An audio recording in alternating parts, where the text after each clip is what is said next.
രചന ഒരു മർഡർ അപാരത ഭാഗം 3. ഇത്രയും വർഷങ്ങളായി മണിയനെന്താ അവളെ കല്യാണം കഴിക്കാത്തത്? അത് എനിക്കതിനുള്ള കഴിവില്ല. എനിക്ക് കുട്ടികളുണ്ടാവില്ല. നാട്ടിൽ വെച്ച് എൻ്റെ കല്യാണം കഴിഞ്ഞിരുന്നു. പക്ഷേ ഒരാഴ്ച കഴിഞ്ഞപ്പോൾ അവൾ ഉപേക്ഷിച്ചു പോയി. അതിൻ്റെ നാണക്കേടുണ്ടായിരുന്നു. അതുകൊണ്ടാ എന്നെ അറിയാത്ത ഒരു നാട്ടിലേക്ക് വന്നത്. അവൾക്ക് ഇതറിയാമോ? അറിയാം. അവളാണ് ഭാര്യ എന്ന് പറയാൻ പറഞ്ഞത്. അവളുടെ ശരിക്കുള്ള പേര്, വീട് ഒക്കെ അറിയാമോ? പാലക്കാട് എവിടെയോ ആണ്. പേര് സന്ധ്യ. മണിയൻ അവളെ ഉപദ്രവിച്ചിട്ടുണ്ടോ? അയ്യോ ഇല്ല കുഞ്ഞേ. ഞാനെന്തിനാ ആ പാവത്തിനെ? ഇത് മറ്റാർക്കെങ്കിലും അറിയാമോ? തമ്പ്രാനോട് എല്ലാം പറഞ്ഞിട്ടുണ്ട്. ശ്രാവണിയുടെ നെഞ്ചിൽ ഒരു വിങ്ങലുണ്ടായി. തൻ്റെ അച്ഛനായിരിക്കുമോ? ഇല്ല, അച്ഛനെ തനിക്കറിയാം. പക്ഷേ ആ സിഗരറ്റ് പാടുകൾ, അച്ഛനാണ് അത് വലിക്കുന്നത്.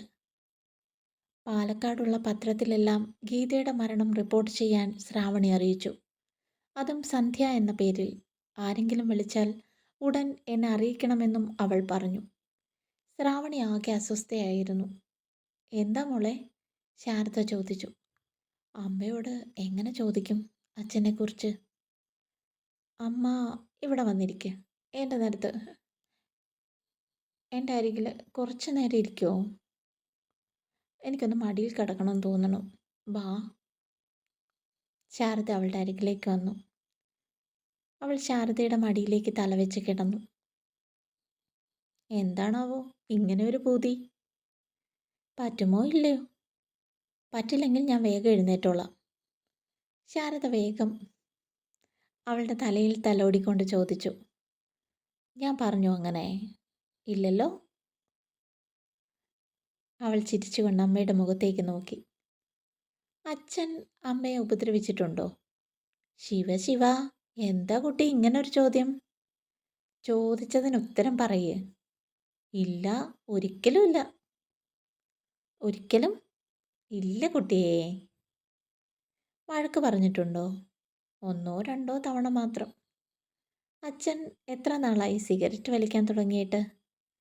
നിന്റെ ഏട്ടൻ കല്യാണം കഴിച്ചത് മുതൽ. അത് മുഴുവൻ വലിക്കാറില്ല, പാതി മാത്രം. പാതി കളയും, അതാ പതിവ്. അച്ഛൻ വലിച്ച സിഗരറ്റ് കുറ്റികൾ ഞാനിവിടെയൊന്നും കണ്ടിട്ടില്ലല്ലോ. അച്ഛൻ അതൊരു പേപ്പറിലാക്കി ആ രഘുവിൻ്റെ കയ്യിൽ കൊടുത്തുവിടും, നിങ്ങൾക്ക് ദോഷം വരാതിരിക്കാൻ. അതും പറമ്പിൽ പോയി നിന്നേ വലിക്കൂ. തുടരും.